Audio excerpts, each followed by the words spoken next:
unidentified flying object. I'm Jack Oswald, and you're listening. This is Hudson Hammond, and you're listening to... I'm Richard C. Hoagland, and you're listening to... I'm Art Bell, and you're listening to Dr. J Radio Live. We have an unidentified flying object.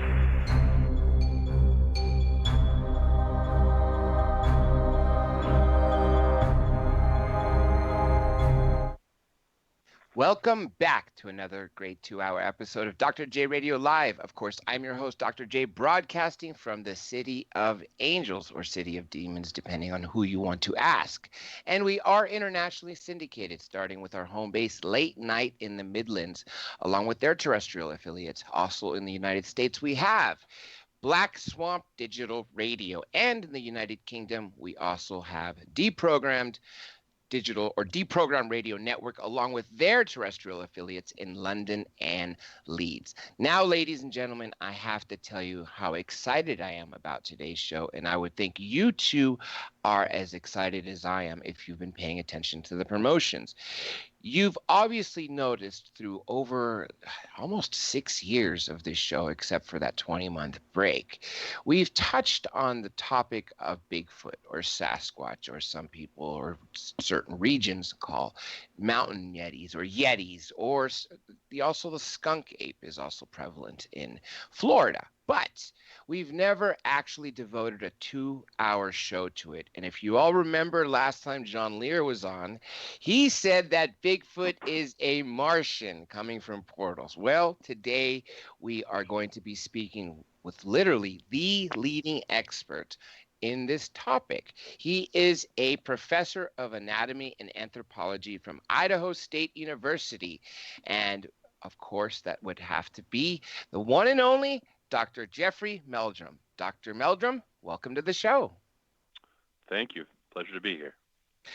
Let's go back in time first. And, well, I guess let me ask you the most basic question. For those who literally don't know, which I don't think anybody listening to this show here in the U.S. or abroad doesn't know what Bigfoot is, but for those who might have any inkling that they have the wrong definition, or if they believe that what John Lear said, that he's a Martian, can you just go ahead and tell people what Bigfoot is?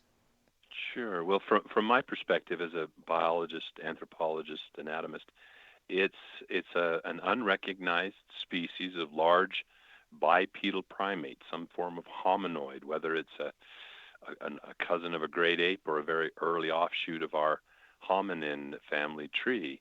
And it goes by various names and descriptions very slightly regionally, just as any species, a widely dispersed species will have, adaptations to the particular climate and resource availability and other ecological factors.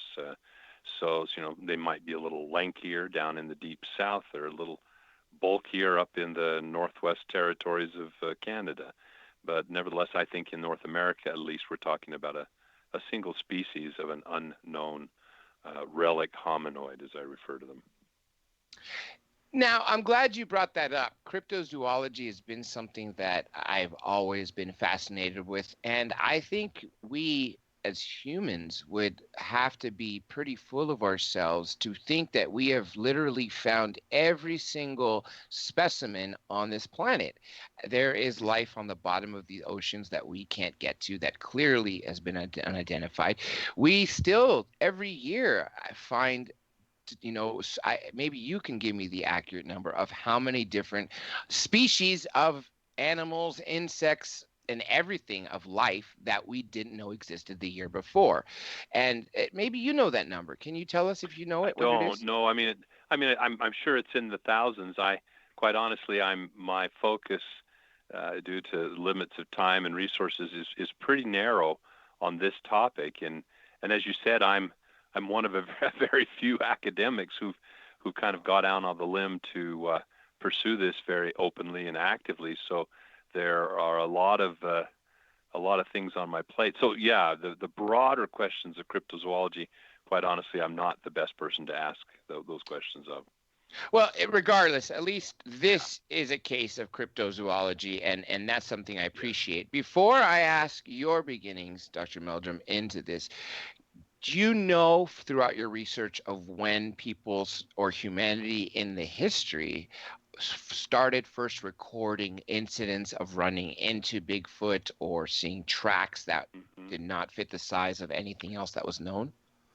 Well, in a broader sense, the notion of a non-human wild man, a hair-covered hominoid, upright hominoid of some kind, that's something that has been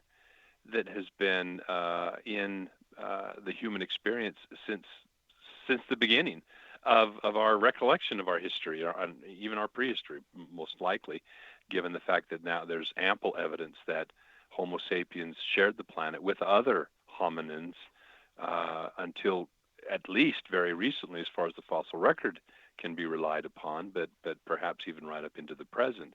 So in some of the earliest literature, like the Gilgamesh epic is the classic example where the co-star, alongside the hero, is a hair-covered wild man. And so that figure has always played a prominent role, not only in Western civilizations, but also in indigenous populations around the world. It's been very ubiquitous. In fact, for that reason, some skeptics simply point to it as a manifestation of the human psyche. It's an archetype of our connection to wild things. As one author once put it, it's not the search for the wild man, it's the search for the wild in man.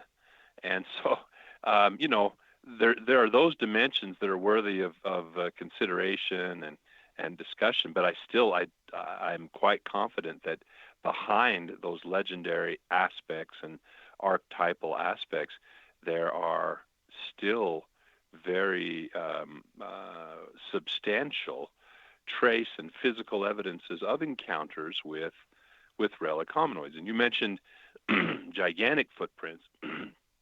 We're also talking about, if we go globally, we're talking about relic hominoids such as the Yeti of the Himalayas that's man-sized and leaves a footprint, it seems, that has a divergent big toe very similar to that of a chimpanzee or a gorilla. We're looking at little people, diminutive relic hominins such as the orang pendek or the ibu gogo and dutu, all different names on different islands and different tribes who describe throughout Southeast Asia and even in other parts of the world of little man-like hair-covered creatures. There are some that are even more human-like than the almasti of Russia, the leshy or the dev in various areas as they're called, seems to be something more human-like. Actually, not the dev. The dev is actually more Sasquatch-like. Misspoke there. But the almasti might be a relic Neanderthal or maybe a Denisovan or some other more closely allied hominin that has yet to be discovered in the fossil record. One thing that I always appreciate when it comes to historical texts or religious texts, that if they were writing fiction, then since there were so few people who can read and write then, and my good friend Eric Mondonican always pushes this on me, and I finally get him to say it on air because the idea makes sense, that if some priest in, say, ancient Egypt or in any part of the world was actually writing for the first time, wouldn't they write what's actually happening to them, what they actually saw, as opposed to some tales of fantasy? If they didn't write historical texts that were meant to be passed down as something that had happened, they could have been executed. I don't think that if someone was to literally start to write for the first time in their lives, they're going to write a novel of fiction. It just never seemed right to me. Well, someone once said, and it was in some movie, and I can't place it now, but someone shared with me, it was said that there is no history without legend, but there's no legend without history. So behind these legends, I mean, this was the kind of the thrust of the title of my book, Sasquatch Legend Meets Science. It poses the question, is there a biological species behind the legend of Sasquatch? There's no question that there's legendary aspects. There are, and we see examples of other, to us, very familiar forms of wildlife about which there are, anthropomorphic qualities or some aspects of personality or behavior that gives them a extraordinary quality. But that doesn't diminish the fact that behind those embellishments, for whatever purpose, and there are the very literary tools and objectives and methods that are to get a message across. But behind that, there still is that real biological organism. And I think that's the situation here with the Sasquatch. You go back and look at the discovery first. We'll look at the pre-discovery stories from natives and so forth about gorillas. And it sounds remarkably like many of the same types of stories and impressions and experiences that Native Americans have had with the Sasquatch, and the sequence, the unfolding, and the evolution of the Western perception of the gorilla from this, demonic monster, this raping and pillaging and murderous fiend in the woods, to now the gentle giant, the poster child of conservation of the jungle resources. I mean, you can see that same kind of transformation as it takes place in our growing understanding of this legendary figure, the Sasquatch. And I think the ultimate outcome of that scenario will be very similar. I mean, eventually we'll recognize that there is a biological species of large hominoid that is very rare, very elusive, very, very retreating and retiring, and is only encountered in very rare circumstances, usually brief glimpses and inconsequential encounters. Well, I shouldn't say even the briefest and most inconsequential still can often have a huge impact on the witness and be a life-changing experience. And in fact, it's a lot of these people who have these encounters that do have these life-changing experiences where they devote a large portion of their lives trying to track down exactly what they saw. And I guess I could turn this around to you, Dr. Meldrum, and ask you, when did you start getting involved in researching Bigfoot, Sasquatch, Yeti, skunk ape? Well, it was kind of a staccato process. The first, and I've told this story many, many times, and so I hope your listeners aren't bored by it. But I grew up in the Pacific Northwest. My first encounter with the subject of Bigfoot came when the kids at school, I was about 11 years old, were talking about this movie that was coming to town. It was going to be shown in the Spokane Coliseum where I lived, and it turned out that was one of the premiere showings of Roger Patterson's movie showcasing that 60 seconds of monumental film. And I raced home that night and looked at the paper, and sure enough, there was the advert, and convinced my dad that we had to go to this. And so he and I and my brother went to the showing the next day, and that was boy, I mean, talk about a hook. I was at that age was already very inclined to the natural sciences, insect collections, bringing in sacks of snakes all the time, and all kinds of other things that kept my mom on her toes. And I was fascinated with dinosaurs. Could rattle off, I was a walking almanac of dinosaur data and trivia and so forth, and like many kids that age. And there on the screen was this creature that embodied so much of that mysterious prehistoric, caveman persona in a way that was very, very captivating. And so I plunged into that, and the next year in school, it was kind of interesting because I was reviewing Daniel Taylor's new book about the Yeti, and he describes how he became entranced with the question of the Yeti when he first saw the Shipton photo on the newspaper there on the coffee table in his home, and then became quite preoccupied with it and wrote a research paper at school about the Yeti. Well, the next year I wrote a research paper about the Sasquatch, and through a remarkable twist of coincidences, John Green, the famous journalist, author of many books on Sasquatch, an investigator of Sasquatch lore from Harrison Hot Springs, British Columbia, his niece was my librarian at the elementary school. And she had just received his newly minted On the Track of the Sasquatch, which she checked out to me, and, I just ate that up. Well, that interest waxed and waned over the years and had whatever influence it might have had on my ultimate career decisions and pursuits and interests. And eventually I, earned a doctorate in anatomical sciences with an emphasis in physical anthropology, and particularly with a research focus on the evolution of hominin bipedalism. So it placed me, either consciously or unconsciously, in a position, a very good position, to step up to engage this, very prolific body of data, relatively prolific. I mean, as far as data for Sasquatch go, the footprints are the most prevalent body of evidence that we can kind of put the calipers on, so to speak, and actually objectively evaluate and repeat those kinds of experiences from one investigator to the next. And so it was in 1996, a chain of events, which I won't belabor, but put me face to face with a long line of tracks in southeastern Washington.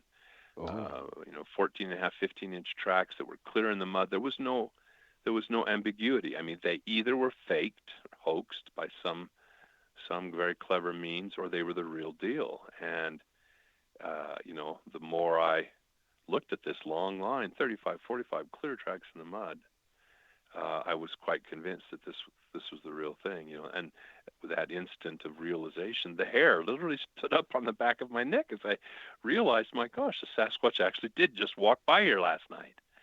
And that led to a very protracted and in-depth study of the footprint that revealed a lot of anatomical and biomechanical details of the adaptation, the unique and distinctive adaptations of the Sasquatch foot for their mode of bipedal locomotion, supporting a massive, 600 to 1,000-pound body, and locomoting in extremely rough and rugged terrain in mountainous forests.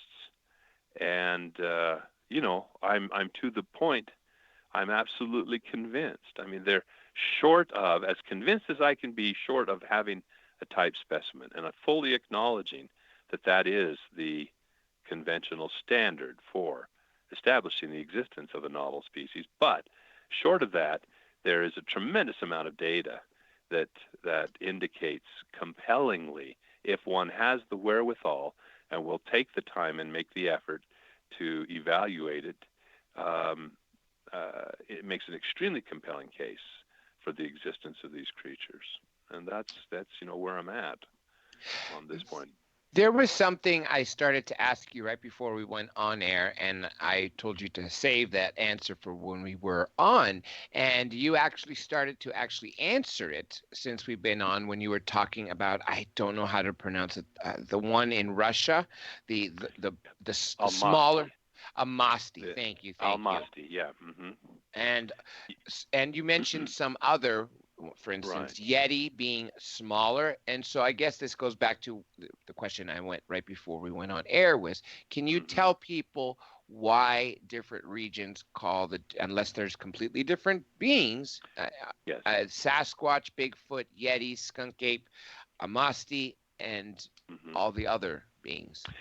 Right. Well, I'm quite confident that they are individual, separate species, very distinctive species.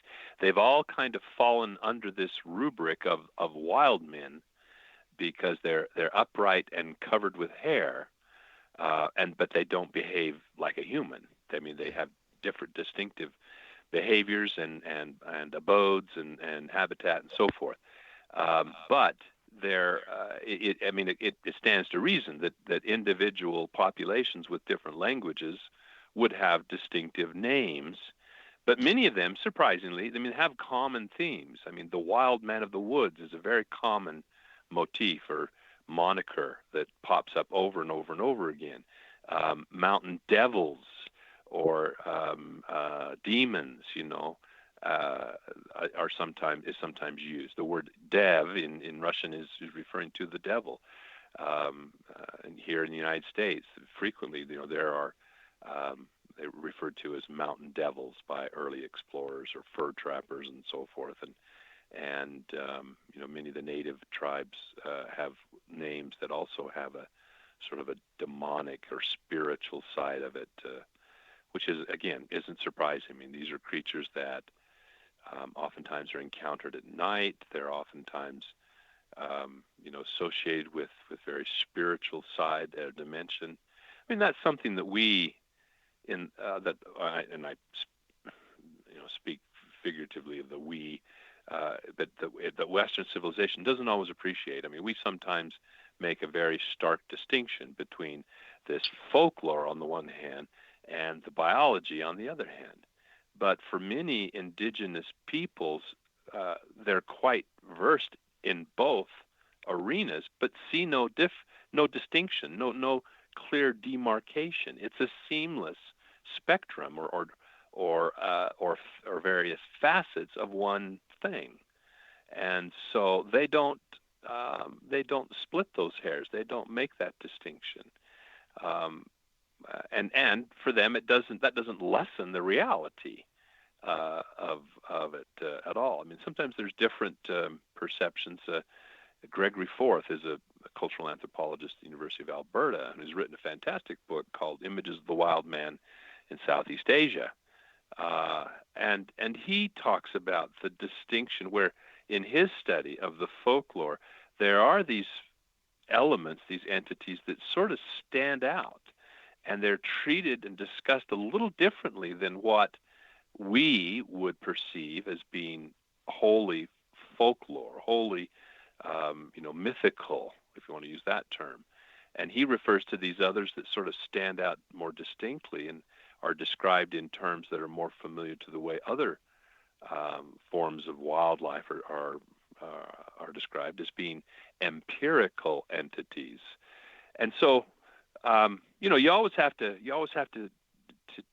acknowledge and take into account the way in which various cultures perceive reality and perceive the world around them.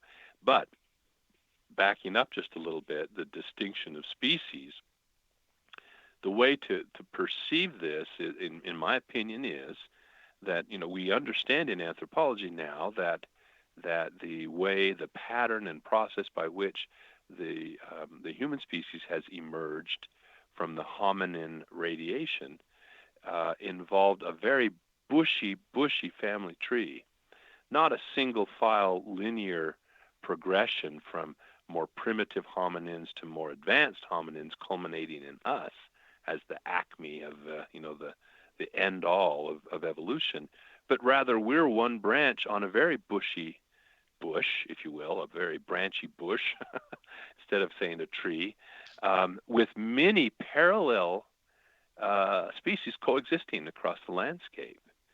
So we now know if we just turn the clock back 20 to 30,000 years, you could jump in a time machine, go back, step out, and you might bump into a Homo sapiens or a Homo neanderthalensis or a Homo denisovans, if that eventually is acknowledged as such. You could bump into a Homo floresiensis or its ilk, perhaps, scattered more widely across Southeast Asia. You could bump into a Homo heidelbergensis, the species that immediately preceded us, that was the common ancestor shared by us and Neanderthals, and Denisovans for that matter. All these were coexisting. You wouldn't have to go too much further back, and in Africa you'd bump into perhaps species of Paranthropus, a robust Australopithecine, or Homo naledi, something that's upright but has a brain that's half the size of a human. Pardon me, just getting over some bronchitis this no problem. holiday weekend.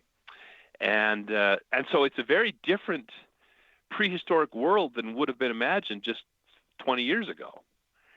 And on the flip side of that coin is that many of these lineages, as I initially alluded to, you don't have to go back very far to bump into some of these cohabitators, on the planet. And they were apparently cohabitating in the literal sense, in that there was gene flow between some of these lineages, limited, very restricted. I think the press has and even the scientific community in the popular press has overplayed this notion, but that there was gene flow between these lineages, and so they weren't always that much different from us. different enough though that they remain distinct. I mean, that has to be acknowledged. You know, for all the fanfare and you know, progressive attitudes about humans and Neanderthals sharing genes, it's a fraction of genes that we share, and right now the evidence only indicates flow in one direction, from Neanderthals to modern humans, not the other way around. Now, there's some possible explanations for that, but the most obvious would be that you know, that Neanderthal females were not attractive to human males by any means, and that contact, that introgression was extremely infrequent, so that even during thousands, tens of thousands of years of coexisting in Europe and West Asia, you could still find a living site of a Neanderthal and find bones that were recognizable as Neanderthal and distinctive to cultures of Neanderthal, right up until the presumed extinction, which, you know, was only as a few tens of thousands of years ago, if indeed they went extinct. And that's the question, isn't it? Did they go extinct, or did relic populations get pushed back into the most remote and less hospitable areas of their range by the expansion of modern Homo sapiens? Fascinating story. I can't believe they haven't made a more modern movie based on our current understanding. There's been all kinds of illusions.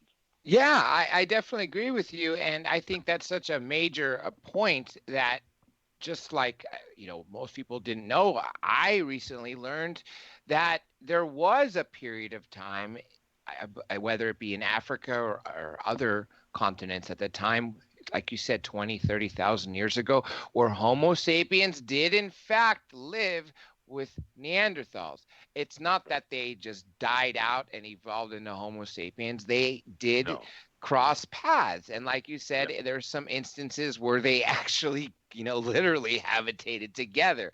But, you know, for people to assume that it goes from one species to the other and not having the possibility that one didn't necessarily die out before the other came, and offshoots of that one species are prevalent today by something else, I think would be a little close-minded to have that assumption.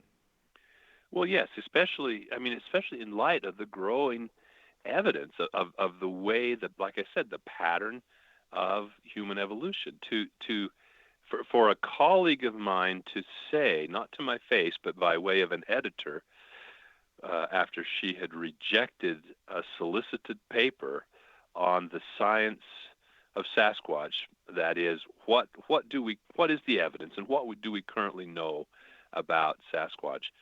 And then when the paper was sent out for a review to the Scientific Advisory Board, this was the publication of the California Academy of Sciences, her retort was, they can't exist, therefore they don't exist, and it doesn't matter what evidence they think they have. Well, that's the most ridiculous, unscientific, even if it had any basis, you know, a century or a half century ago, it would have. The single species hypothesis would have said that there can be only one hominin species on the planet. There can be only one species in that niche, that hominin niche.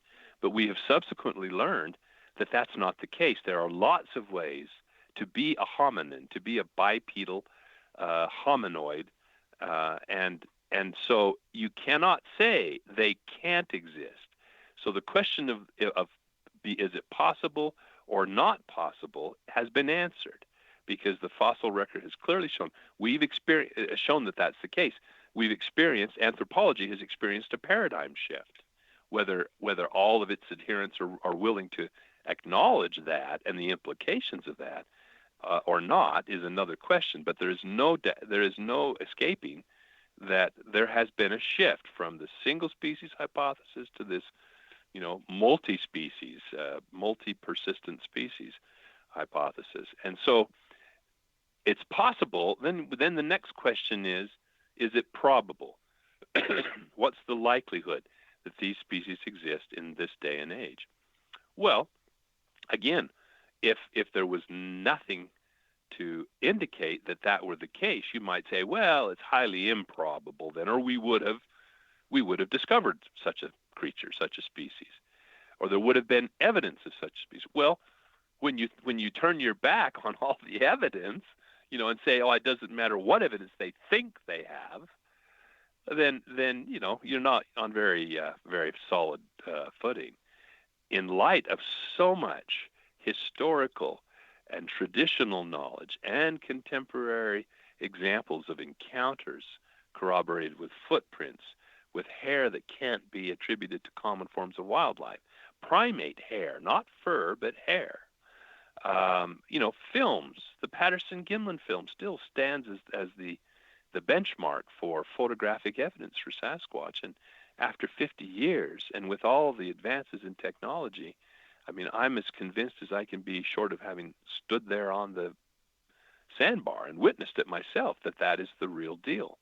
And so when you look at that, it's amazing. When you really look at that with an open mind and with a current understanding of anthropology, if I were to take that image and stick it into an introductory anthropology text as an illustration of a robust Australopithecine, allowing for the difference in size, but just for the impression of what you see, the lack of material culture, the robust body build, the massively deep face with heavy jaws, flat face, non-projecting canines, etc., that would be a perfect substitute for any artist's representation of what a robust Australopithecine looks like. And yet that was in 1967, when we had no concept of what a robust Australopithecine looked like. And yet it anticipated that understanding and that knowledge by decades. 51 years ago. When you mentioned scientists that are denying evidence, that is actually if they're denying evidence because their story or whatever they want has to fit their narrative, well, then they're not really being scientists. They're taking the actual word of or the meaning of a scientist and doing exactly the opposite. Oh, well, this doesn't fit the story that I want it to, and I'm just going to ignore this evidence even though it's actual evidence because I don't believe that. That just sounds like someone who is beyond a closed-minded person, but a debunker. You mentioned evidence, Dr. Meldrum, and I've seen the video you were talking about. I've seen the casts of footprints. I've seen videos of the actual footprints, and the stride is one thing that's always taken grasp of how large these animals are. You mentioned 600 to 1,000 pounds. The footprints, I believe you said, was it 14 to 15 inch is what their tracks. Now, can you talk about, I've always wondered this, Dr. Meldrum, if we have had the ability for some people to actually have the hair from these animals, these beings, has it ever undergone DNA testing to rule out that it's not from a costume, it's not synthetic, or it's not from a gorilla or any other life that we know it to be? Right. Well, the challenge that we've experienced so far with the hair is twofold. One is one of the morphological characteristics that seems to be consistently present in Sasquatch hair is the lack of a cellular medulla. And what that simply means is the central core. If you look at most hairs under a microscope, you see a dark band that represents the core, and that has the stacked remnants of cells from the follicle. And that's where you get the mitochondria and the nuclei of cells to extract DNA. Some animals lack that stacked medulla, that's sort of the stacks of cells in that medulla. And so it means that basically the shaft is formed of the keratin and the cuticle, which is just extracellular protein. And so there's no DNA material to be sequenced and identified. Excuse me. So most frequently, when we've subjected these hair to tests, hair that has just been shed and left in the forest, there isn't an actively growing follicle, there isn't an attached skin tag, and therefore no DNA is recovered. In some instances, however, the only DNA that is recovered is identified through a very superficial, probably the test of one gene, one mitochondrial gene, as human, and therefore is dismissed as either contamination due to the handling of the specimen by the witnesses, or it's just a human hair, because the purported Sasquatch hair, with the exception of that acellular medulla, looks very similar to a typical human hair as well, except that, and even to the point that some humans, especially with light, fine hair, have also a lack of that cellular medulla. That's why on the morphology alone, although we can make a really strong case, I think, given the association, the circumstances, the lack of a cut end, all those things kind of point to a collection of hair that comes from a distinctive singular species, but we can't make that final arbitration, and so we've been relying on hoping for the DNA to be that final arbiter. But this raises an interesting question, and one that have wrestled with, and I've discussed with a variety of geneticists, and many have concurred, and that is, if we're looking at a very closely related species, one that is an early offshoot from the hominin radiation, therefore it's much more closely related to us than even a chimpanzee, which shares, depending on which part of the genome you're looking at, anywhere from 96 to 99% of its DNA sequence with us. And so you have to look pretty hard to find those distinguishing characteristics between us and chimps. Well, something that's even more closely related, separated perhaps by several million years from the common ancestor with chimpanzees, then it could be even more closely related to us, more similar to us, that is. I mean, obviously it is more closely related to us, but being so, it could have DNA that is much more similar to our own, perhaps different by only 0.25% or 0.5%. So you have to look at a lot of sequence to find those markers. And if you're too superficial, look at too narrow a sample of sequence, you may not find those rare markers that clearly distinguish your unknown from humans. And so many geneticists, as I mentioned, that I've brought this up with, say yes, given those circumstances, they would advise that you sequence the entire mitochondrial genome and include several selections of appropriate nuclear genes in order to really make a determination of whether it is simply human contamination or a human hair versus the hair of something that's very closely related to us. Now, one hope. Well, go ahead. No. Go ahead. I'm very interested in what you're saying. So. Well, I was just going to say one possible end run around at least the first hurdle, that of the acellular medulla, and the occasional or frequent inability to get any DNA that we're confident is coming from the hair itself, is the application of environmental DNA. Now, there's two challenges there that remain. One is, and I should explain, environmental DNA is where the researcher samples either water or soil or sometimes even air to collect little traces of DNA that are shed always constantly by organisms when they move through the environment, whether it's from sloughed skin cells or bodily fluids or whatever.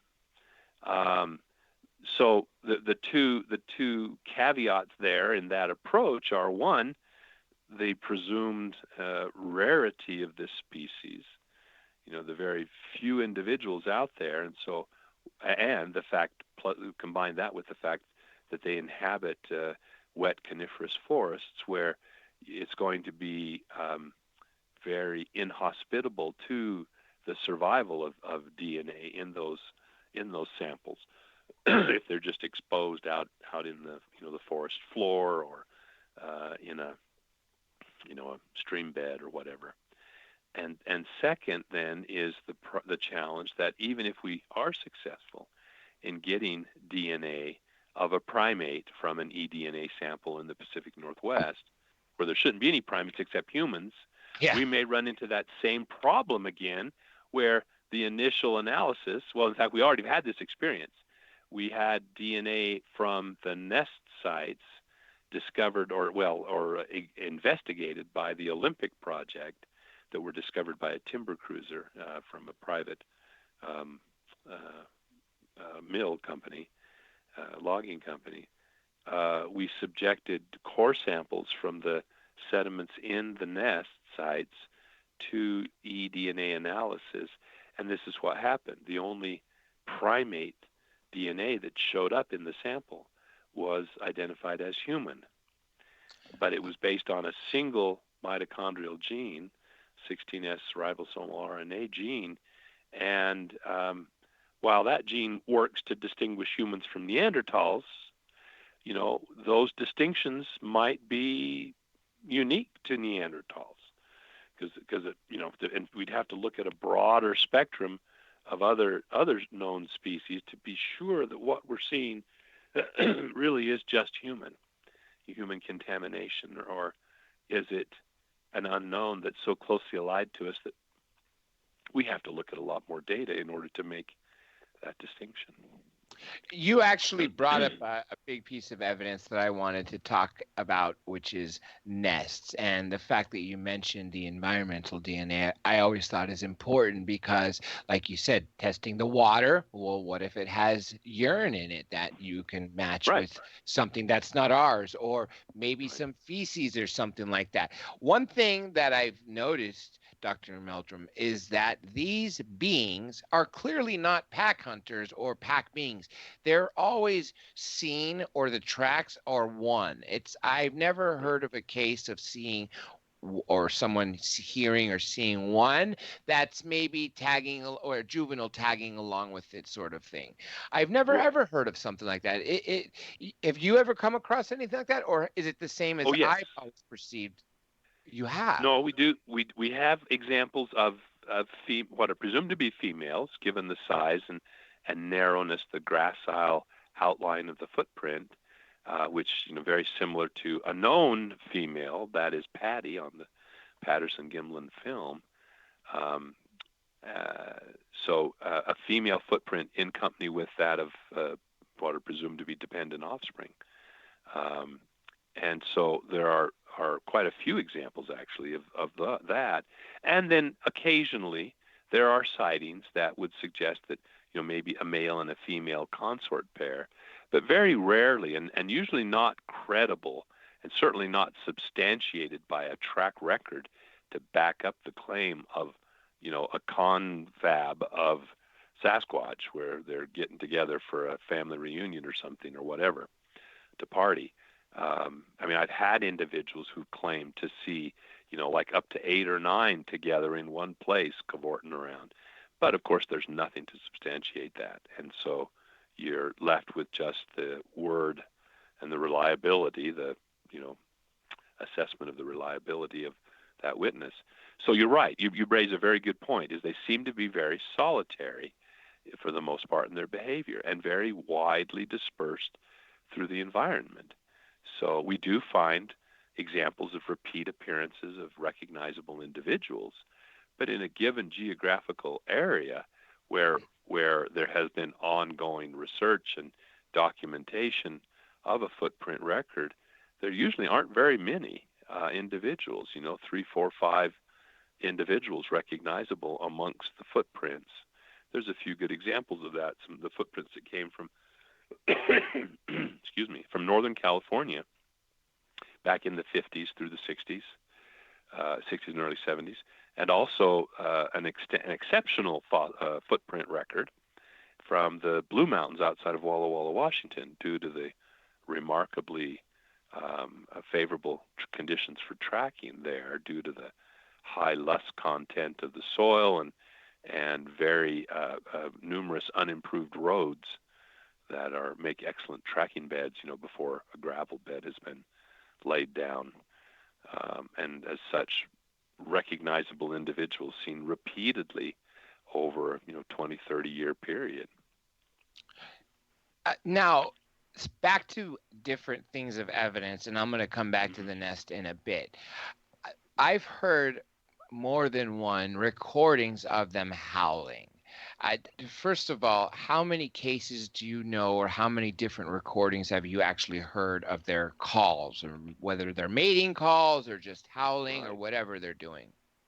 Well, a lot. Again, I can't put a finger on a number because my focus has been on the footprints. I've certainly listened to and compared and in my own ways evaluated a variety of vocalizations.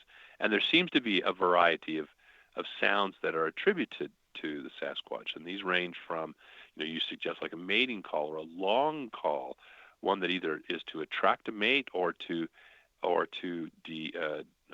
deflect any potential competitors, any other males.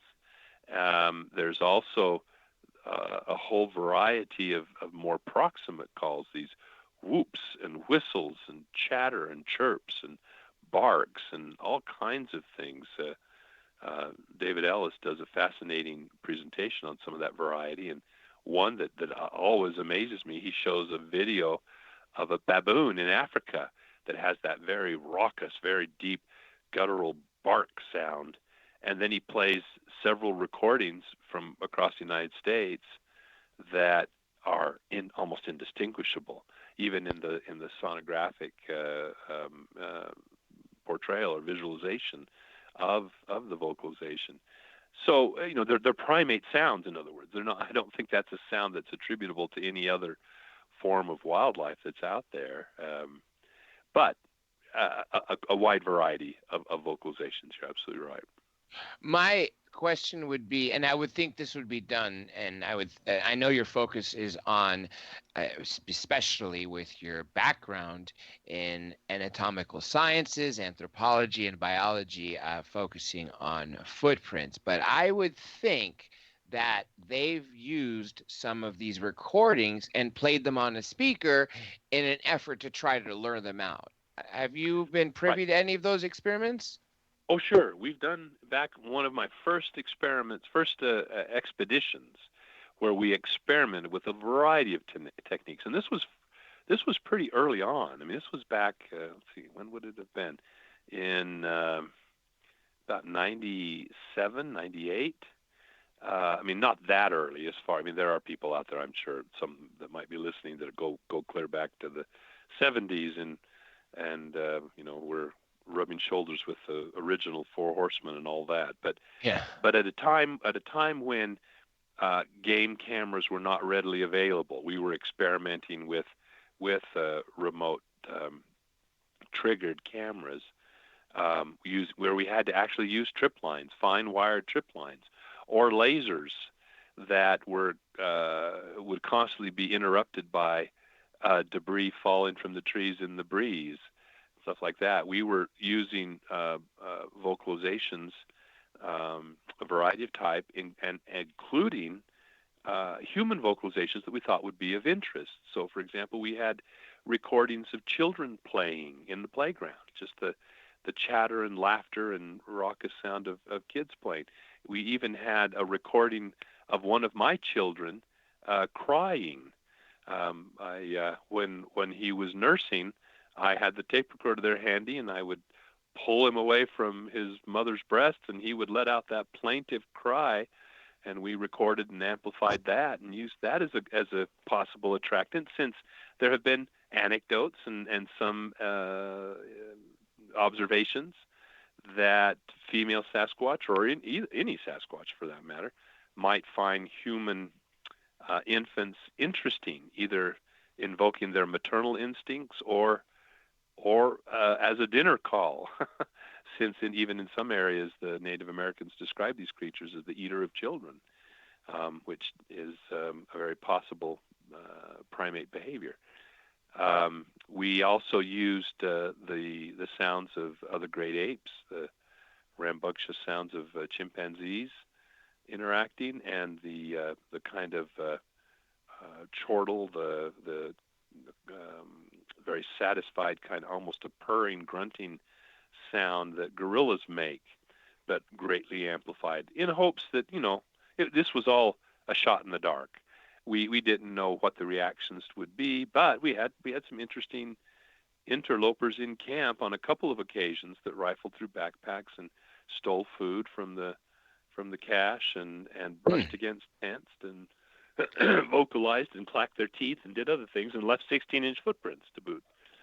So so you could say that these experiments did in fact yield some results. Of course, they didn't come and, take pose for photographs, but like you mentioned, they left tracks, they rummaged through backpacks and through the caches of food. So clearly, it sounds to me that by playing these recordings of, like you said, your child, other humans, or their own, I would think, right. especially if that we were able to somehow narrow down which ones were the mating calls, I would think that would right. definitely attract them, especially if there's right. jealousy involved. Yeah, although I don't know if I would want to become the target of that frustration. No, neither do I. A 600 to 1,000 pound beast that's pretty angry. Yeah. I'd run as fast as I could. That's for sure. Now, you mentioned nests that you found, and that's always something that's been very fascinating to me. You describe to everybody listening here and abroad what these nests look like. Right. Well, they look very similar to ground nests that have been built by a gorilla in Africa. I mean, they're not similar to a bear bed, a bear nest, which usually consists of debris that is just scraped together into a pile from the forest floor, or sometimes, adjacent to like a ponderosa pine with that corky bark, that when those long claws can rake off that material into a pile or contribute to a pile. You've seen examples of that. In fact, these nests were also looked at by bear biologists who concurred that they did not seem consistent with any bear behavior they were familiar with. They were quite interestingly constructed, as we dissected a couple of them and literally sectioned like a pie wedge section down through to see if, what the stratigraphy, what the layering and the architecture was. And we found that down closest to the ground was kind of a lattice of branches, about an inch across, broomstick dimension or thickness branches that were just laid across there to create kind of a bouncy bed. And then on top of that was debris, material gathered up from the forest floor. But then on top of that, they had, whoever had, broken off these sprigs of the green branches on the tops of these evergreen blueberries that were 6 to 7, 8 feet tall, and about the 6-7 foot level they were snapped off, and you could see where they were collected all around this kind of hedgerow of these tall berry bushes. And then while the leaves are still on, because when they were first found, they were still fresh enough that the leaves were still attached to these boughs. And they were not just thrown and piled on, but they were literally woven in to form a nest. It looks like, like Big Bird's nest on Sesame Street. Had a raised lip and a depressed central area, and made quite a, nice springy insulative pad lifting the body up off of the ground. So it was really quite fascinating to see. And now, this is one thing that always boggles my mind. If we're able to find these nests, which clearly I would think because they're mammals, they therefore give birth, unlike laying eggs. I mean, have you come to that conclusion? Right? Oh, sure. Oh, yeah. So if they're nursing their young, I would think they would stay in that nest or coming back and forth to it for however long it takes before their offspring are able to get away from that nest. Do you think the reason why these nests are abandoned by the time people find them is because of the fear that Sasquatch has against humans or any sort of life that is potentially the same size, and therefore moves around and finds another nest? Right. Well, now I can only speculate here. I mean, but there were some impressions and some correlations that sort of jumped out and came to mind. I mean, first one is struck upon seeing these structures is why are they so rare? Why don't we see these all the time out in the woods?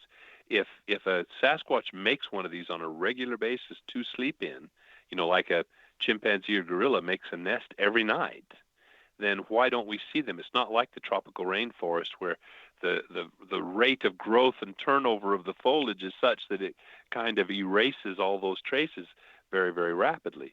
And so, and add to that not only the rarity but infrequency, because these nests were observed for a 4.5-year period so far, and nothing seems to have returned to them. The Olympic Project members have investigated up that drainage, and in addition to the 6 or 7 that formed the primary cluster, the freshest set that they found over 21 nests in various stages of decomposition and deterioration.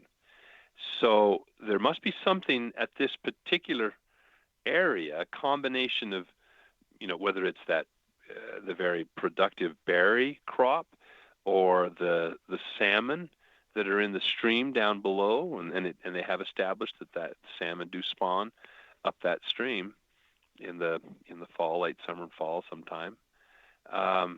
One of the nests was what kind of triggered it for me, and you sort of touched on it as well, and that was one of the nests was smaller than the others, only about 2.5 feet across, and it was built up in the crotch of a bush about 2 feet off the ground. And you couldn't help but look at that and say, oh, it looks just like a cradle or a bassinet.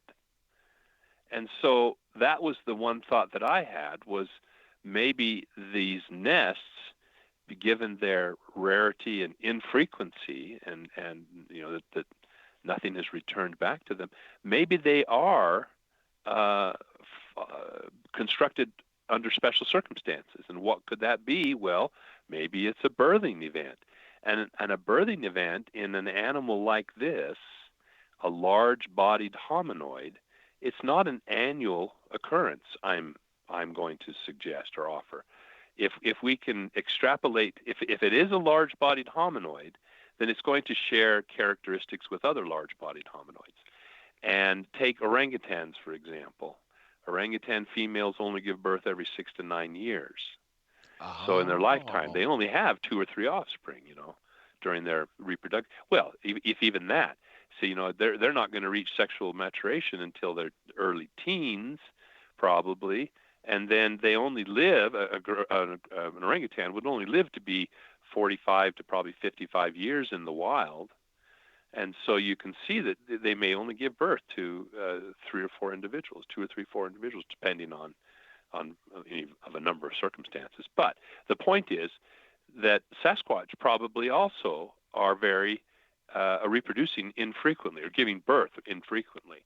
They're dying infrequently too, probably. I mean, there's a positive correlation of longevity with body size. And so if we look at the great apes, on average in the wild, they probably live to be 35 to 45 years old. And that's really not much different than what the human life expectancy was just a few centuries ago. That's right. It's possible that they, given their larger body mass, live a little bit longer. The longest lived gorilla in captivity was Gorgeous the gorilla at the Hogle Zoo in Salt Lake, here not far from me. She lived to be 62 years old before she passed. So, under good, proper circumstances, and again, humans with good health care and proper nutrition and all that goes with extending our lifespan on average, that's the exception. But a large-bodied creature like Sasquatch may live to be 50 years old in the wild, in which case, too, it may, and being larger body size, they may develop more slowly. And so, reproductive age is reached at in the early teens as well, but maybe a little bit later, who knows. And then they're only going to give birth to probably with an interbirth spacing of 5 to 10 years, who knows. So it may be that we wouldn't expect to find nests. If these nests are built on this special occasion during this early postnatal period where, if you've seen great ape offspring, it's amazing how they're able to cling onto their mother. They maintain that grasp, which a human has when it's first born, but it loses very quickly. You take a newborn baby, and if you stick your hand in its palm, it'll clutch onto your fingers with its hands. You can lift it right up off the ground, and it can hold and suspend its weight with that grip. But it can only do that for the first week or so, and then it loses that ability to do that, or that reflexive response. But a Sasquatch baby is probably going to be rather dependent on and need a lot of care and handling and so forth. And why would there be 6 nests? Well, maybe some of those other dependent offspring, the older siblings, or even some aunties, coming in as midwives to help assist with the birth, because there's a lot of investment in that rare commodity that requires a lot of care and nurturing, a lot of TLC to see that it survives infancy. So it wouldn't surprise me if there was a little gathering for that occasion. Before we go to break, let me touch on this since we are talking about the birth of them and how infrequent, which would make sense, so much sense, Dr. Meldrum, of why we're not seeing as many nests. Like you said, they could be very well just be used after birth for the, for the offspring while they're needed to be in some sort of cradle. Has anyone ever seen or filmed Sasquatch or Bigfoot, and later on, say 10, 15, 20 years later, somebody else was able to film or see the identical one that has been seen before? Meaning that has there been any case that you know of where someone has seen the same being twice? Visual sightings possibly, but those are the only way those can be picked out is on some rare occasions. There have been very light-colored or white-colored individuals, which is probably a pretty rare color phase, not very adaptive to be white in the forest like that. And so those individuals seen repeatedly, there have been some stories of that. But other than that, no, I can't point to any specific example where a video has been, or a film or photograph has been taken of a on a repeat basis of a known individual. I can't. And if that was to happen, that'd be a very, very rare sight or case. But with that being said, everybody, we're taking a quick break. Stay tuned. When we get back, we got so much more to talk to Dr. Jeffrey Meldrum about the science of Sasquatch. More to come in just a few short minutes, folks. The L&M radio network is the #1 network in the land. That's a big statement. Yes, it is. We have the best host with the best guests and the best information. I agree with that. As you should.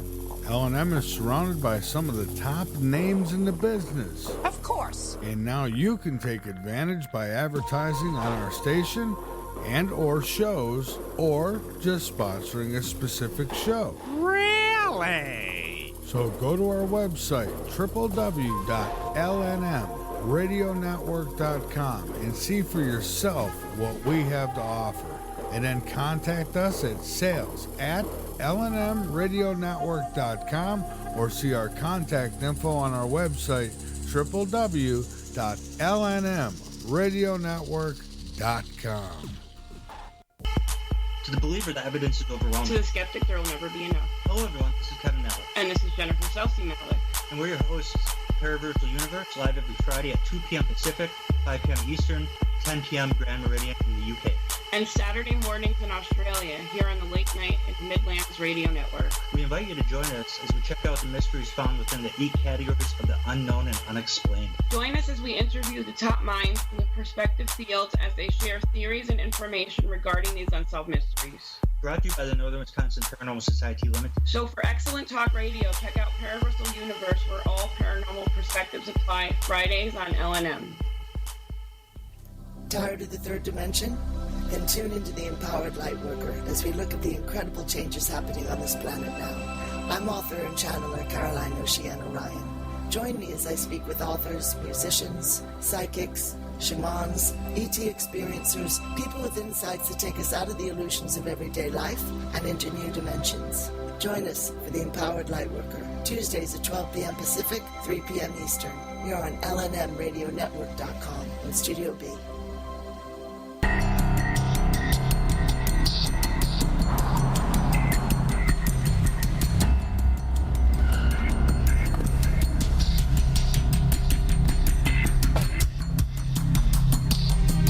This is a warning, and it might be the only one that you get.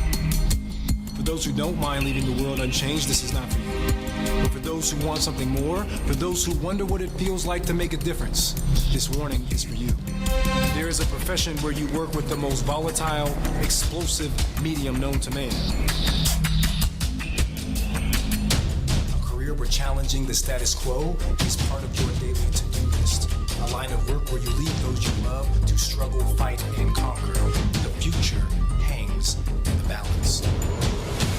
You wage war on things like doubt and I don't get it, with a relentless arsenal of yes you can. And consequentially, you will start raging fires of ambition that can never be extinguished. Also, I should warn you, your identity will be compromised and you will be known forever like those whose lives you changed. So consider yourself warned. Should you take this on, you will leave a legacy, you will change the future, and you will feel what it's like to make it war. Okay, class, we're gonna go ahead and get started. Put your hands up if you're paying attention. Okay, now, we're gonna go over where we stopped last week.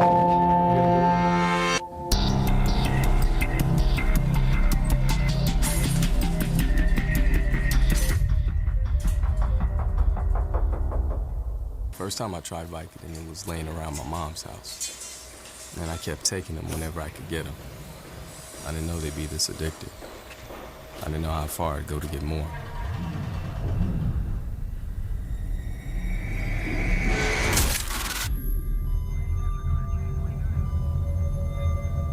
They gave me Vicodin after my knee surgery. They kept prescribing it, so I kept taking it. I didn't know it would be this addictive. I didn't know how far I'd go to get more.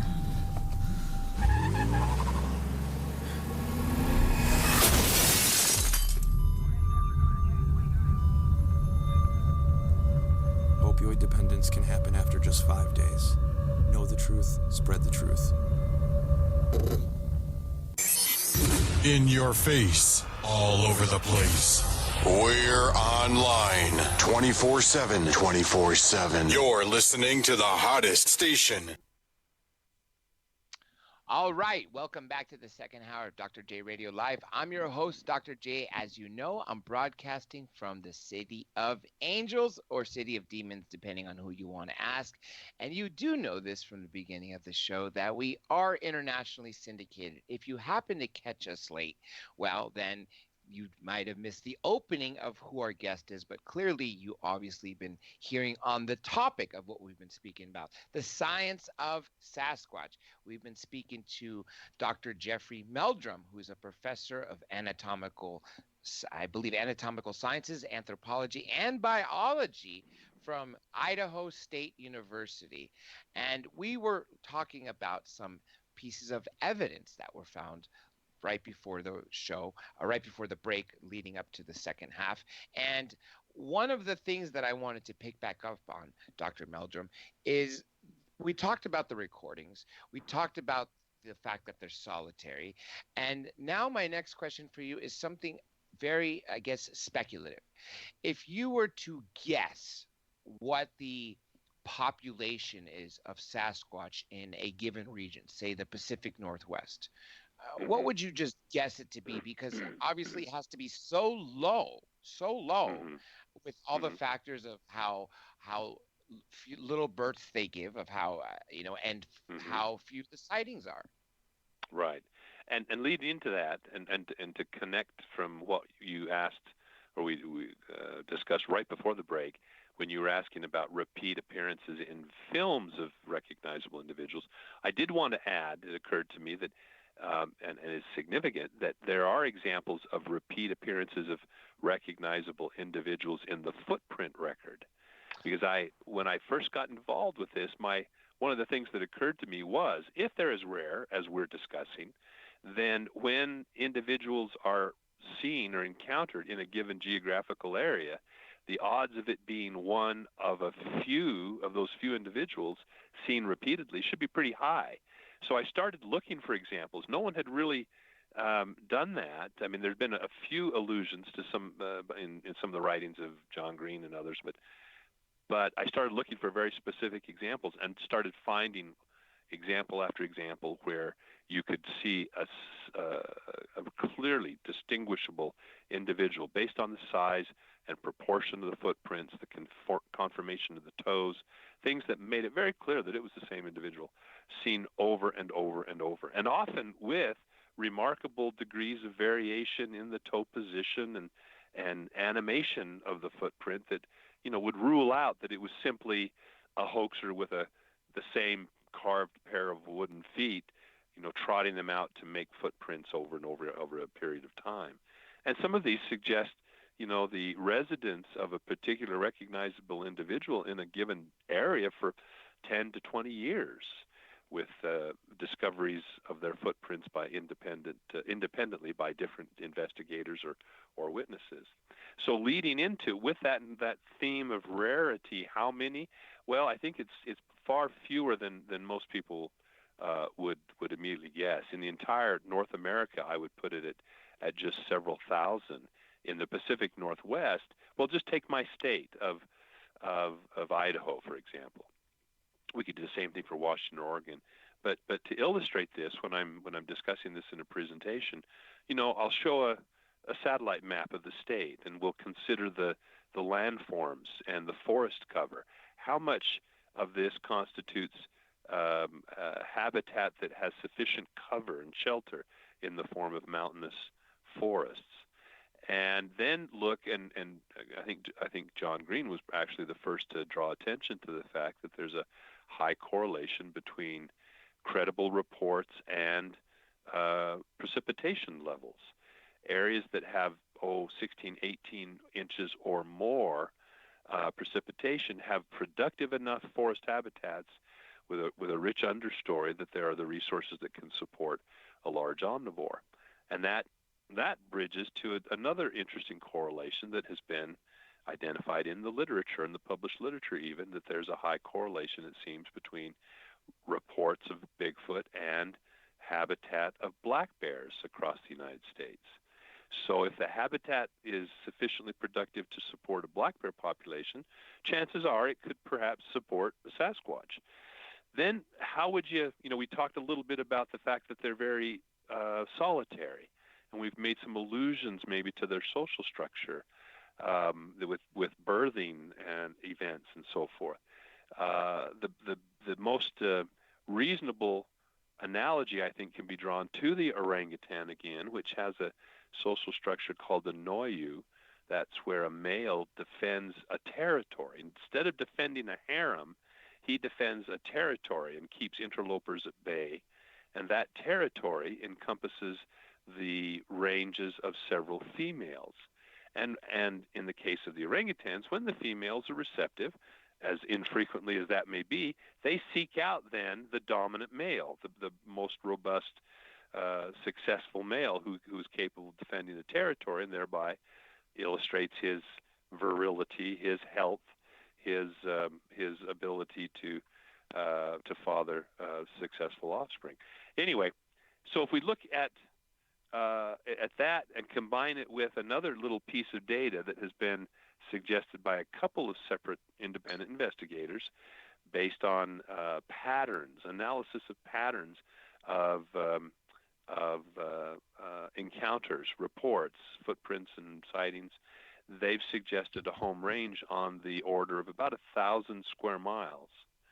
So if you look at, and that 1,000 square miles would be the home range of that male, and it encompasses that of a couple of females with maybe a couple of dependent offspring.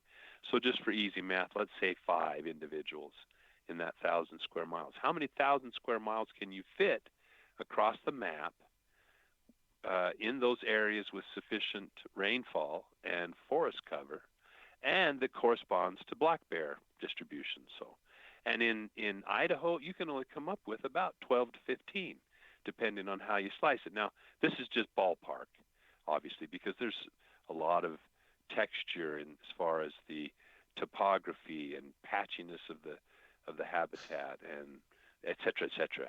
But if you had, say, 15 times 5 is what? 75 Sasquatch in the entire state of Idaho. And by comparison, I would tell you that there are 25,000 estimated black bear in the state. So you compare 75 to 25,000. What are the implications of that difference in terms of frequency of encountering a Sasquatch, or frequency of finding footprints of a Sasquatch, or frequency of finding, right? Exactly, that's the point. Or finding remains of a Sasquatch. And a bear, lives to be 20 to 25 years old, where a Sasquatch may live twice that.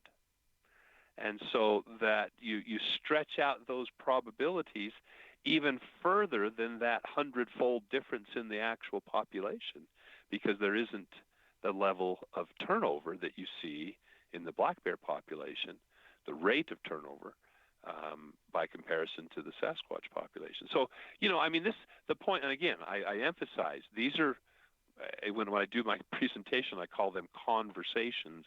They're inferences, and there is a degree of speculation and assumption built into these for the sake of discussion.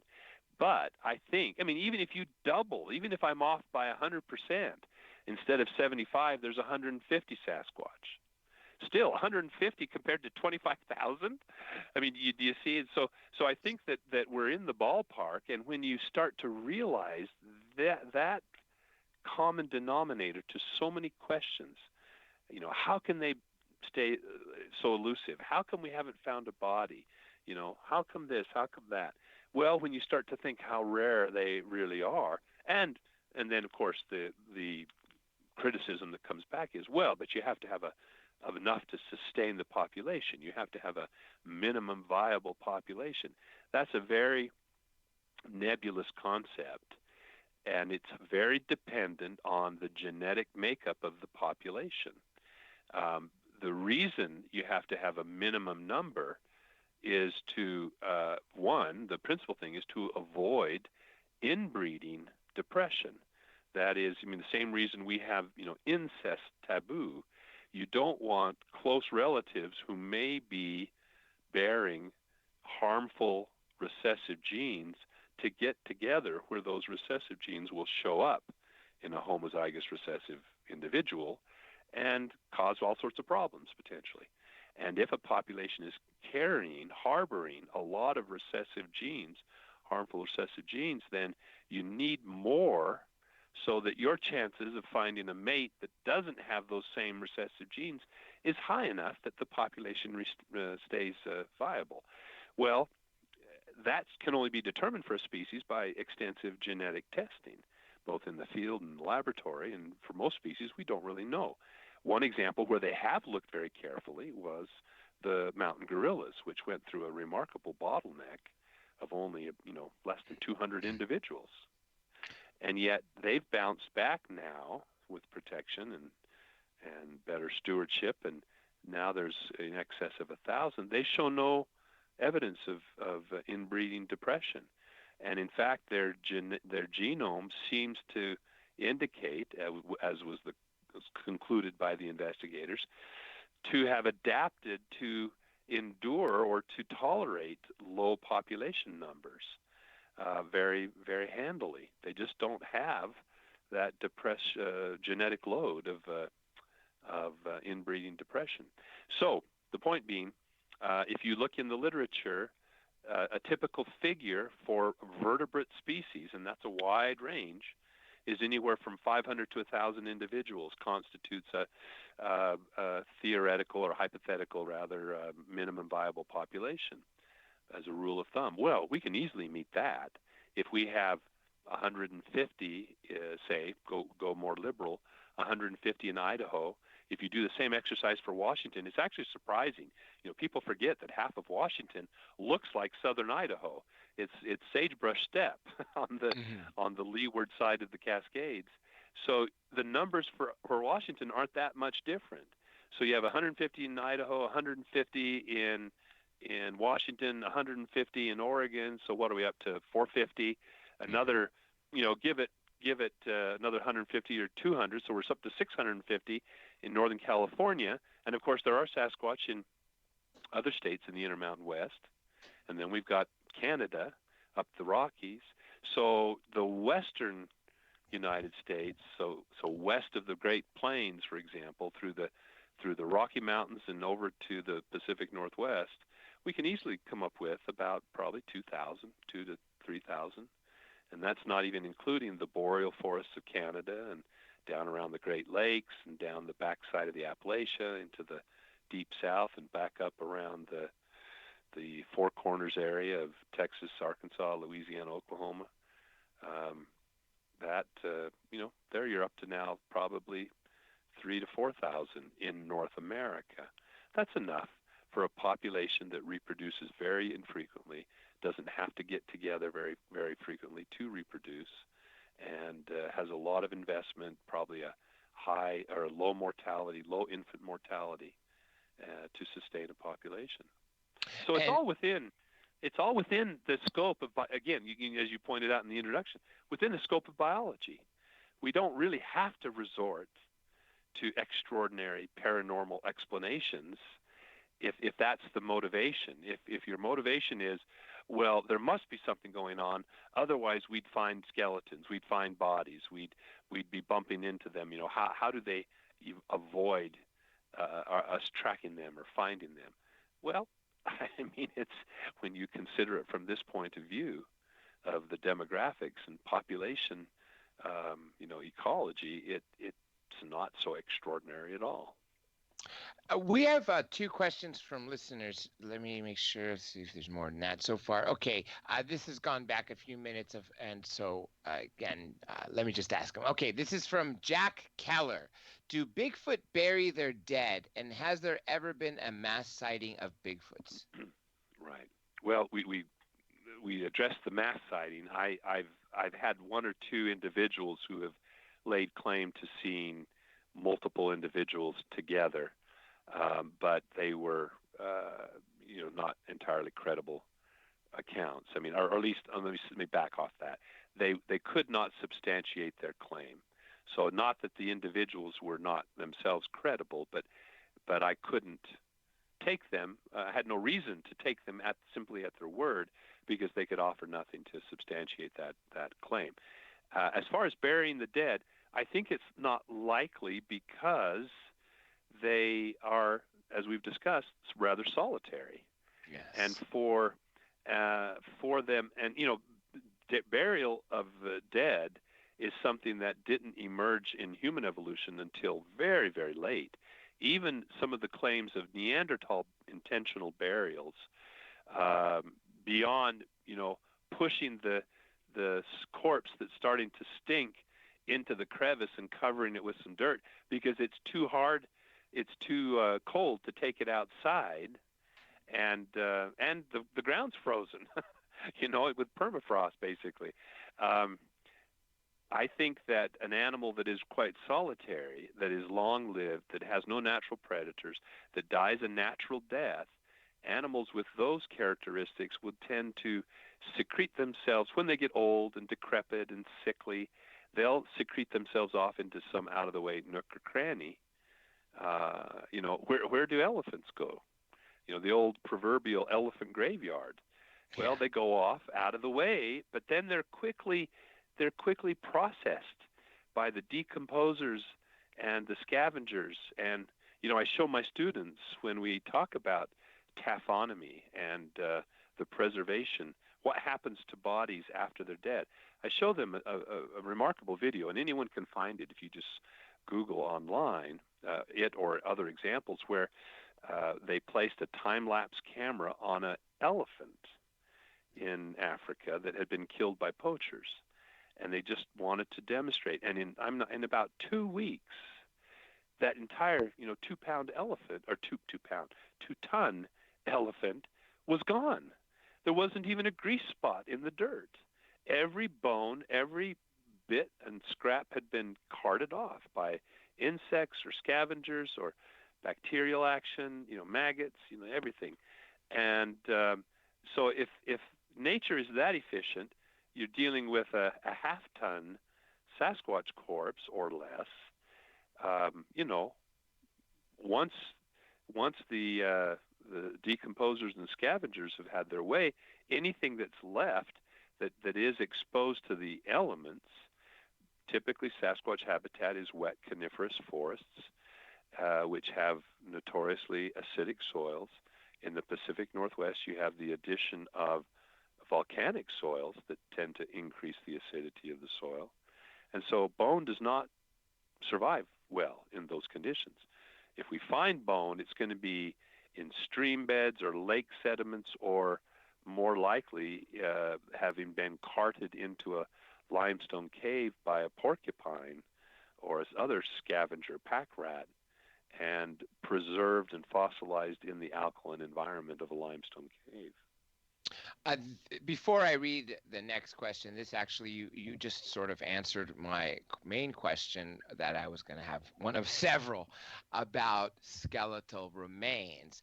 So with what you just gave with the example of the 2-ton elephant within 2 weeks of having no trace, I'm assuming that no bone whatsoever has been found, let alone a full skeleton of Sasquatch, that could say, hey, this femur is not like that of a gorilla or a human, and therefore, hey, we need to somehow test it more. I'm assuming that's never been the case, right?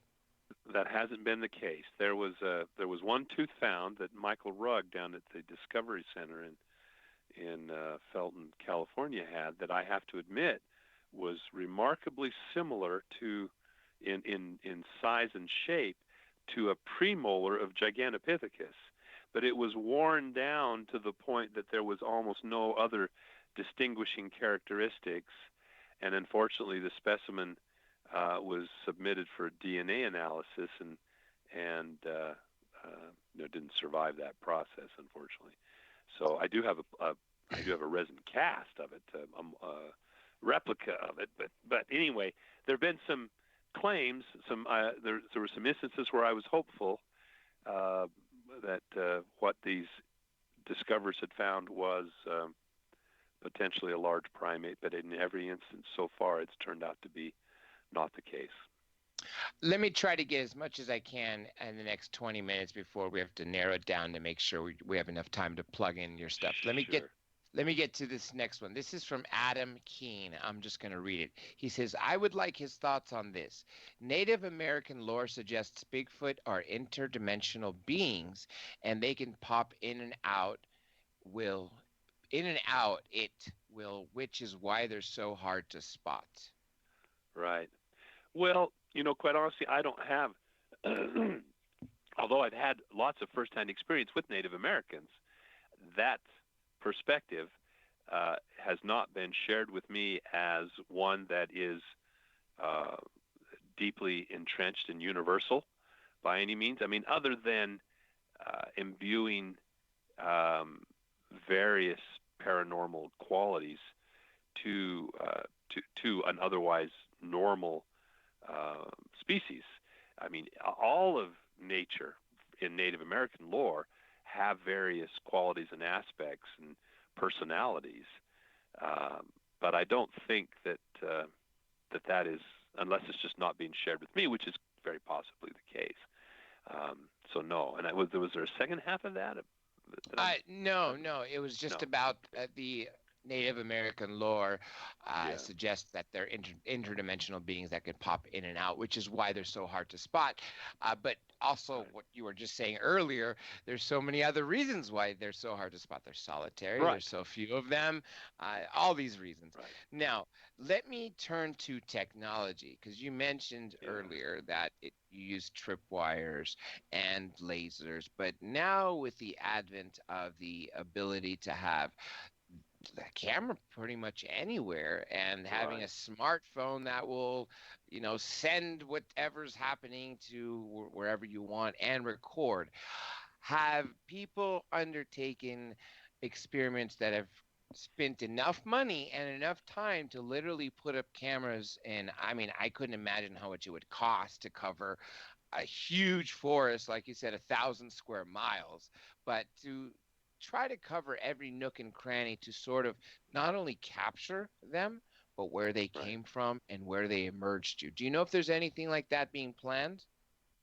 Well, we certainly have talked about it, and you kind of put your finger on the limiting factor, which is not only the expense of the equipment, but also the time of the individuals involved to monitor and collect and maintain batteries, etc. I mean, it would be a full-time occupation, and that, like in my case, and I'm sure for many people, it's I have to hold down my day job, and so my time is the most valuable resource and most expensive resource, and so there have long been concerns about your typical camera traps, whether it's the leakage of EM signals or light leakage, infrared, whether the Sasquatch are sensitive further into the infrared spectrum than we are, whether there's scent, human scent, or just the novelty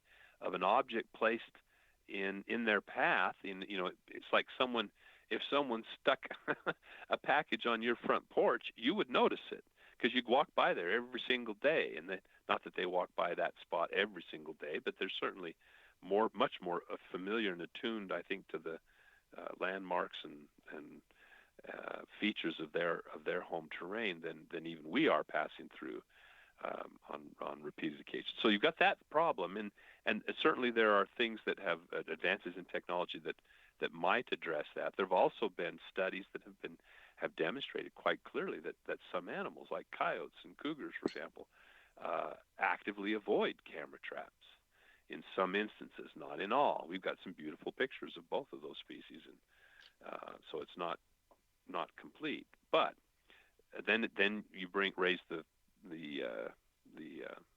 that common denominator of the rarity. What are the odds that the cameras that you put out are going to be in a place where a Sasquatch happens by? So one idea has been to create pickets where nothing can get through a pass or a drainage without tripping a camera. There's just so many of them and so many overlapping fields that you'd be able to do that, and that would be an interesting approach. One of my colleagues, Jim Halfpenny, has pointed to studies that have been conducted for martens and fishers, for example, and other carnivores throughout the Pacific Northwest, where they had a massive camera trap campaign to try to establish the parameters of the population and its distribution of those species, and pointed out that in all those hundreds and hundreds and hundreds of photographs, even of some of these very rare and elusive carnivores, that there was not a single Sasquatch picture ever captured. And he said, that's a tough one to rationalize away.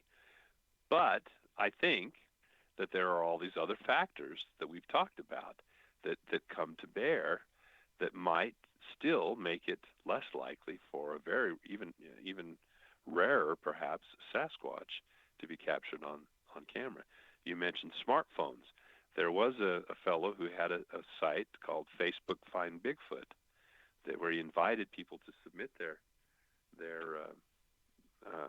photographs. And quite honestly, I haven't spent a lot of time with these individual photos because, as I pointed out earlier, the Patterson-Gimlin film is so impressive, has set the bar so high, and nothing has come hardly close to it, except for maybe a few exceptions, that I can't justify in my mind or rationalize losing a lot of sleep and ruffling others' opinions about these individual photos, that even if you can convince yourself they're Sasquatch, they're not going to tip the scale of opinion of anyone, or really of anyone of any consequence otherwise. But it was interesting. He had developed through his process as sort of a set of criteria by which he ranked these. And when you looked at his top 20, anyone by itself was not very compelling. But many of them, when considered together, you would start to see these same kind of patterns. I mean, the patterns that emerged, which justified or were the prompt or motivation of his criteria for evaluating them in the first place. And that was quite interesting. I mean, you start to see the set of the head on the shoulders, of the way the hand is held, the proportions of the hands and the feet, the high lift of the leg during the gait. Those kind of things turned out to be remarkably consistent. And many of these, it was also interesting observation, that many of them were photobombs. They weren't intentional captures of an encounter with the Sasquatch. It was something that showed up, sometimes not even recognized until after the fact, in the background of the shot. Most people, their encounters are extremely brief, and as we mentioned, we alluded to at the beginning of the show, it could be very life-changing experiences, rather unsettling, rattling experiences, and would not at all be surprising that an individual didn't have the composure in those brief seconds to even get their phone out and get it set and turned on and capture what it is they caught that brief glimpse of on camera. And that would make sense because you're told monsters don't exist, and then all of a sudden you come face to face with something that you're told doesn't exist. I mean, I would think that, sure, yeah, let me remember to pull out my phone as opposed to being mesmerized, Right, exactly. We got another question here. This is Stephen Anita Smith. Have a mass of people seen a Bigfoot together? Oh, yes. There have been many instances where it's not just a single witness and one has to take them at their word, but in some instances, yes, a whole flock of people or a whole busload of people have seen it and observed it and described it in very similar terms. So, yeah, I can't rattle off specific examples right here off the cuff, but could certainly dig them out of my files, and I'm sure that there are, could be easily found in the various databases available, like the BFRO database and so forth, where multiple witnesses have seen the exact same thing. Yeah. Now, go on. I was just going to add, and instances too where independent witnesses in a given region at a given time have encountered something similar and reported it unbeknownst to the other witnesses, totally separate and unaware of other witnesses' experience, thereby corroborating independently, or at least, lending some corroboration to the individual's experience and description. Back to, I guess this would be a good to circle back now that we've got a little over 15 minutes left before we end the show, which means I still want to have time for us to plug things in. First, I'm going to go in reverse order. The tooth that you have the impression of, because of your training in anatomy, can you at least guess, or maybe with certainty based on teeth of other hominids, bipedal hominids, which tooth this might have been? Would it have been equivalent to our molar, or maybe our front teeth, or something like that? It most closely resembled a premolar. So those couple of teeth right between your canine and your molar. And so even in the best of circumstances, there are fewer characteristics to define that tooth.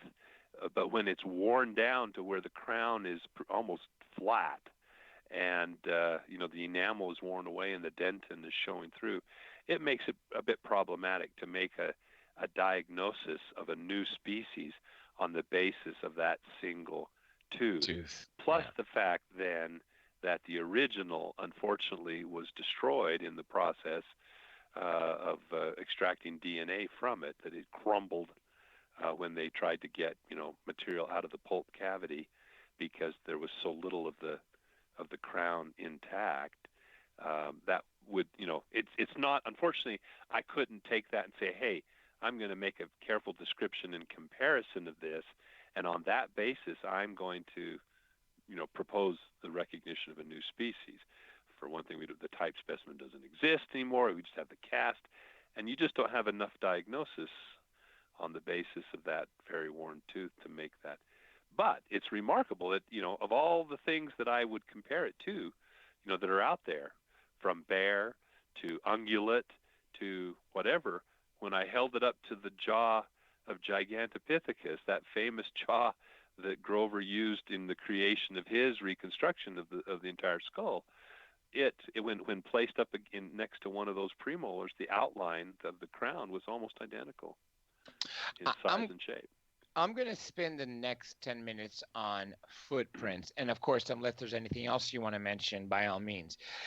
Through the footprints that you've been able to study, and of course you laid out one of the reasons why you study because of your academic training and background in anatomy, anatomical sciences, and biology and anthropology. You've mentioned that you've had footprints and are able to identify those footprints as belonging to the same Sasquatch as another set that somebody else was able to make. How many different beings, individual Sasquatch, would you say through all the casts that you have or all the footprints that you've studied, were you able to say, okay, I could say, well, these 3 tracks or sets of tracks belong to one. These 2 belong to another, and these 4 are another. How many different Sasquatch would you say you were able to identify solely because of the footprints? Right.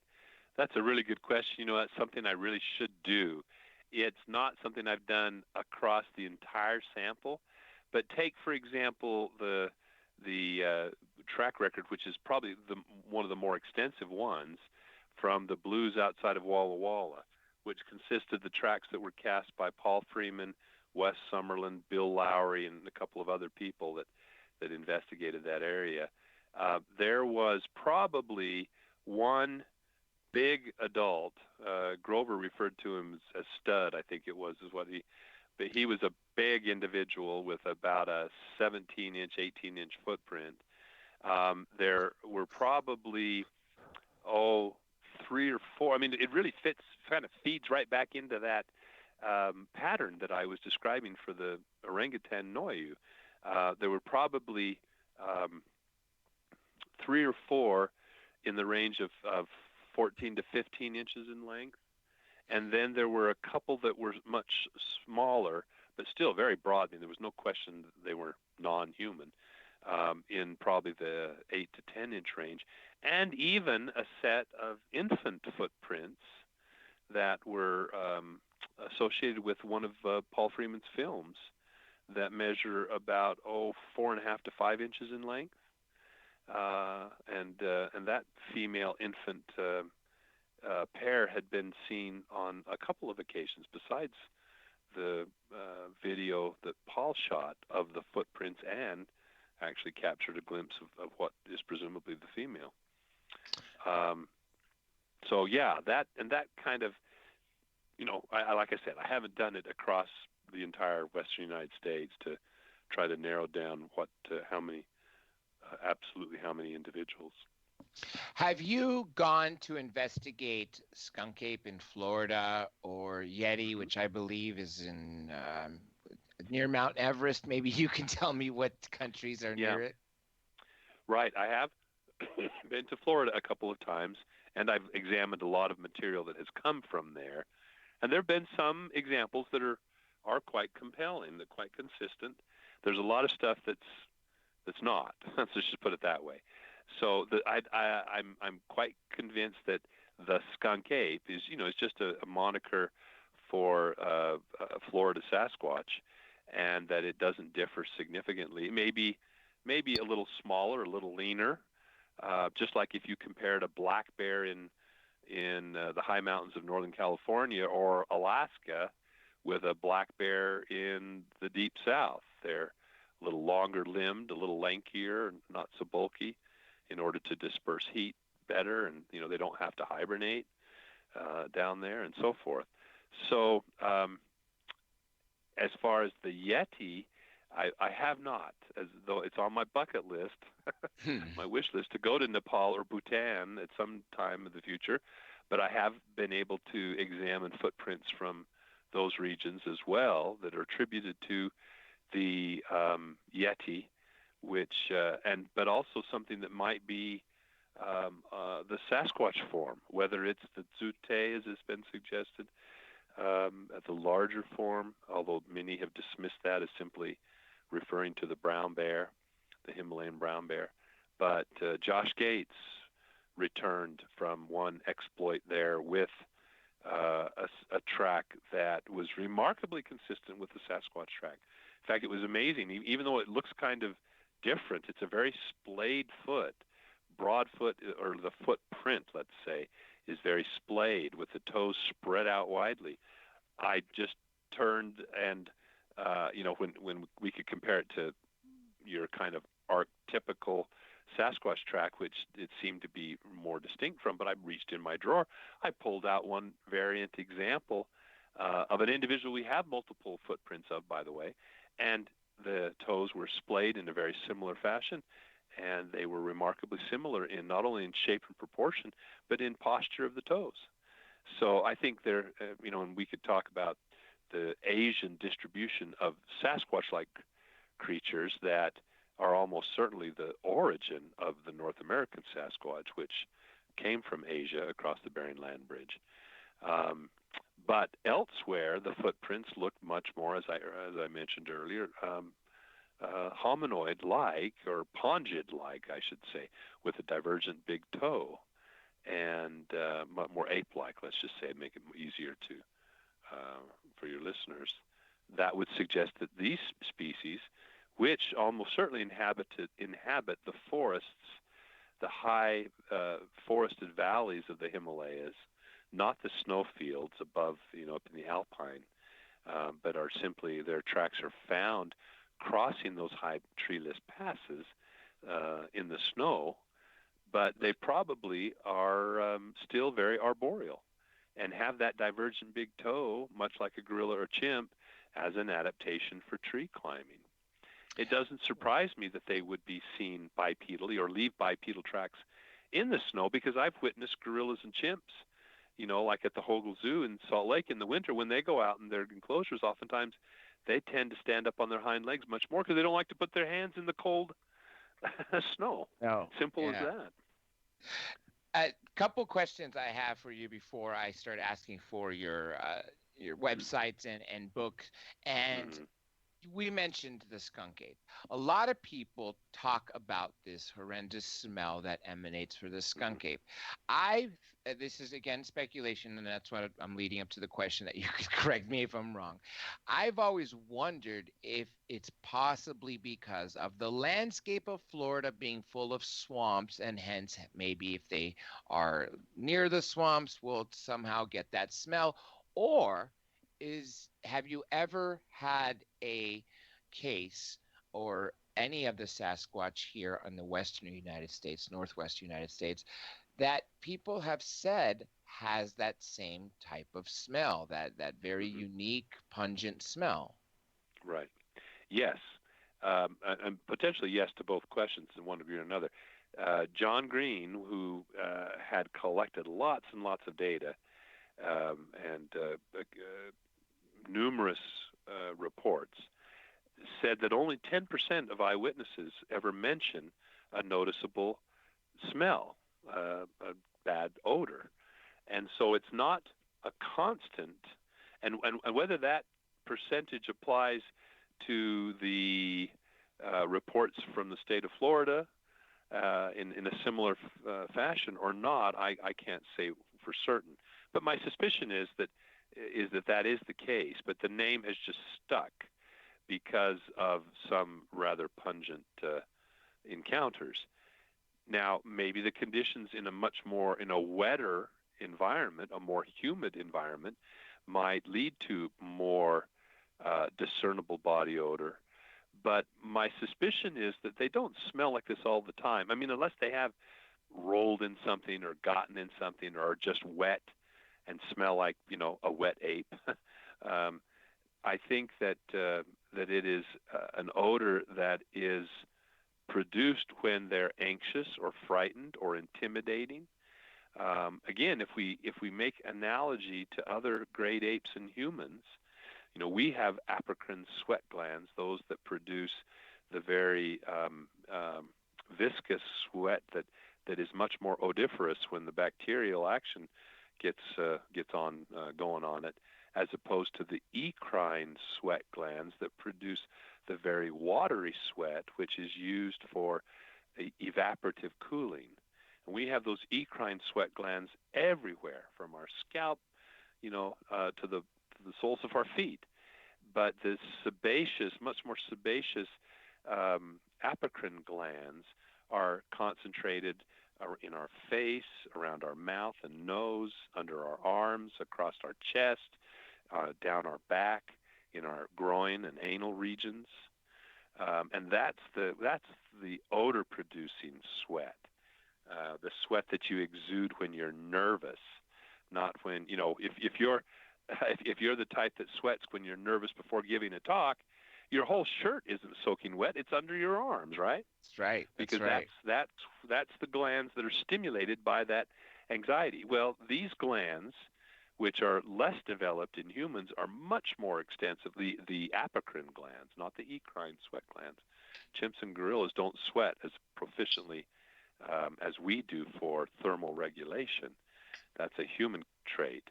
But they do have well-developed apocrine glands, axillary and sternal glands, and anal glands and urogenital areas. So, the case in point, Diane Fossey described her first bluff charge by a silverback gorilla, and she said it came charging towards her, if it was as if it was going to mow her down like a semi, and instead it stopped short, 2 feet short of her. But she said the smell that it exuded, this so typical of descriptions of the smell of Sasquatch, when there is an odor associated, just nearly bowled her over. It was like getting hit with a bag full of, she didn't, these aren't her words, but she described the locker room kind of smell, if you can imagine, that came from that very musky odor exuded by this very agitated mountain gorilla, silverback. So I think when people report that kind of a smell, they're in a similar kind of circumstance. They've encroached too closely on a female with offspring, or a male defending his territory, or a male defending a food source, maybe a kill, or who knows what. But I think that's when bad smell is reported. There was another question I was going to ask Dr. Meldrum, but we have gone over time, and I'm going to save it for next time. I hope you do, and hope you enjoyed this as well as much as I did, and I will definitely want to have you back. Let's talk about your website, books, and anything else where people can find you, see your research. Right. Well, the things I would recommend for viewers who are interested in reading further, of course, my book, which has admittedly been out for a while, but it still is the best starting point, I think, is Sasquatch Legend Meets Science, published by Tom Dougherty.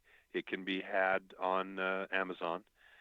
Also, my 2 field guides, the Sasquatch Field Guide and the Sasquatch, Yeti, and Other Relic Hominoids of the World Field Guide, which are both published by Paradise K, but are also available on Amazon. And then I have a edited, refereed online journal, a scholarly journal. So the papers are going to be a little headier, but still accessible to your informed reader and listener. And that's called the Relic Hominoid Inquiry. It's at www.isucc.org. stanford.edu/RHI, the Relic Hominoid Inquiry. And it's been in existence now for 7 years.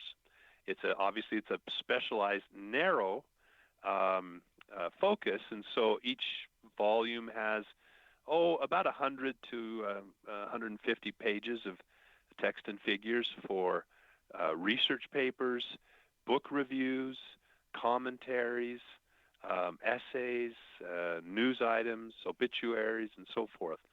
And so I think your readers will find a variety of, we've had some great contributions, some translations of scholarly papers by Myra Shackley on the Almasti that you brought up earlier, and also a translation of a field report by Magner, the Spanish investigator who went up into a very volatile region of the world, looking for the wild men in that area.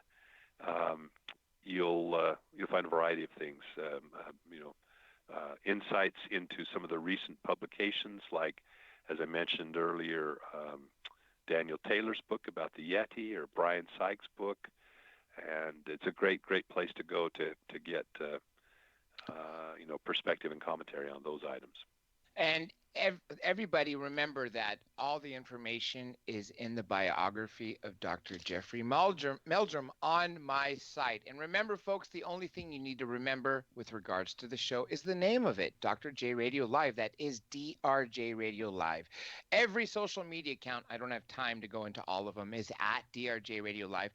There are people I'd like to thank, but we are out of time. So with that being said, folks, join us same place, same time tomorrow for another show. And now it is time for me to sign off.